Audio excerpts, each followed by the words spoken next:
আসসালামু আলাইকুম, সবাইকে প্রীতি এবং শুভেচ্ছা।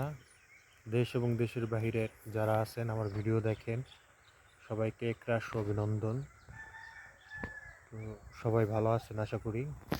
আজকে আমি চলে আসছি আমার ছোটোখাটো একটা ঘাসের প্রজেক্টে, আপনাদের দেখাই। এ হচ্ছে আমার ঘাসের প্রজেক্টটা। এখানে পুরোটাই ছিল, একটু কাছে নিয়ে দেখাই। এখানেও ঘাস ছিল।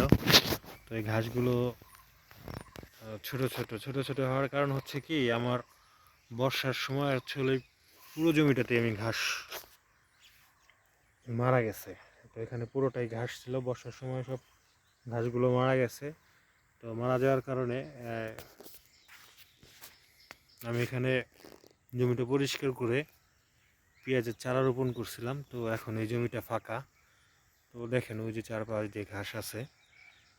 তো আমাদের এলাকা যেহেতু বর্ষাপ্রবণ এলাকা, তো ঘাসের বীজগুলো সংগ্রহ করতে খুব বেগ পেতে হয়। তো এর ওর কাছ থেকে এবং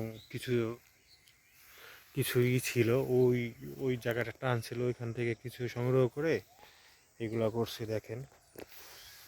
তো মাশাল্লাহ অনেকগুলো শাখা পোশাখা বেরোইছে এবং খুবই তরতাজাগুলো ঘাসগুলো।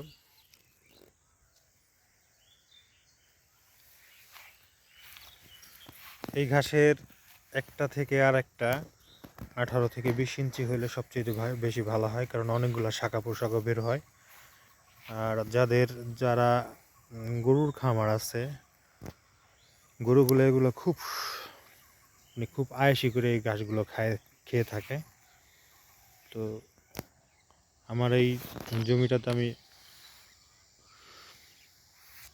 যতটুকু পারছি, পাশ দিয়ে যেহেতু খালি ছিল, তা আমি খালি রাখি নাই। আমি সবগুলোতেই খালি জায়গাটুকুতে আপনার ঘাসের চারা রোপণ করে দিয়েছি, যাতে হচ্ছে আপনার গরুগুলো খায় তৃপ্তি পায়। আমার এই গরুগুলোর আসলে মানে এটা রাজকীয় স্বভাব হয়ে গেছে, তারা কাঁচা ঘাস ব্যতীত অন্য খাবার খাইতেই চায় না। বিশেষ করে খড় কাইটে দিলে কুড়া ভুসির সাথে এবং ভুট্টার গুঁড়ার সাথে মিক্স করে দিলেও খায় না। তো এই জন্য হয় কি, আপনার অনেক খাবার আসলে অপচয় হয়। তো আর এই ঘাসগুলোর আর একটা প্রবলেম হচ্ছিল, সবচেয়ে বেশি প্রবলেমটা হচ্ছে এই ঘাসগুলো আপনার বর্ষার সিজনে মারা যায় এবং এরপরই শীতের একটা আবহাওয়া চলে আসে। তো এই শীত আসার দরুনে এই ঘাসগুলো আসলে খুব কম বাড়ে। রৌদ্র এবং মাটিতে যদি পর্যাপ্ত পরিমাণে রসালো এই যে জিনিস থাকে, উপাদান থাকে, মাটিটা ভিজা থাকে, তাহলে স্যাঁতসেঁতে হলে হবে না। ভিজা থাকলে, মাটিতে রস থাকলে এই ঘাসগুলো অনেক দ্রুত বাড়ে। আপনার 20 থেকে 25 দিন অন্তর অন্তর এই ঘাসগুলো খাওয়ানো যায়, গরু খেয়ে খুব তৃপ্তি পায়। এই দেখেন, যদি একটু দেখাই, এখানে কিন্তু এই জমিটা একটু রস কম, যেহেতু এই সাথে একটা উঁচু জায়গা, এখানে রস তেমন নাই। এই দেখেন একই ঘাস, এই নিচে জমিতে ধইনা বোনানো হয়েছে। তো এখানে রস পাইছে কি পরিমাণ বাড়তেছে এবং কতগুলো শাখা পোশাখা বেরোইতেছে।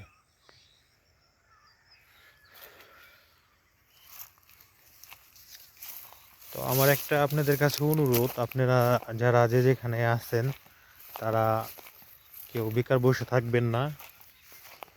যদি একটু খালি জায়গা থাকে, সেখানে কিছু একটা আবাদ করুন এবং দেশের স্বার্থে, জনকল্যাণের স্বার্থে যার অবস্থান থেকে দেশের অর্থনৈতিক চাকা ঘুরান।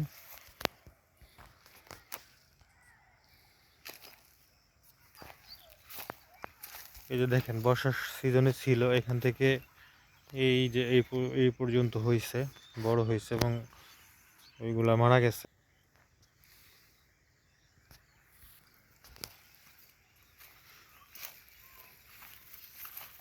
তো এই যে কিছু ঘাস আছে, আমি আবার ছোটগুলো যেগুলো কাণ্ডগুলো আবার রোপণ করে দিছি, পানি দিছি, সেচ দিছি, অর্থাৎ সারও দিছি।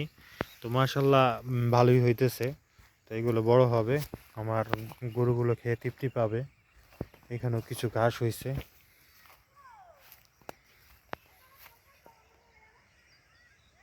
এই দেখেন অনেক শাখা পোশাখা বের হইতেছে। আমার ঘাসের যে কষ্টগুলা, সে কষ্টগুলা থাকবে না। আমার খামারে অনেকগুলো গরু ছিল, এখন আপাতত 3টা আছে। আমি ঘাসের সংকটে অনেকগুলো গরু আসলে ছেড়ে দিয়েছি, তো এখন এই 3টা আছে। তো ঘাস হইলে আবার কিছু গরু উঠাবো, আপনাদের সাথে শেয়ার করব।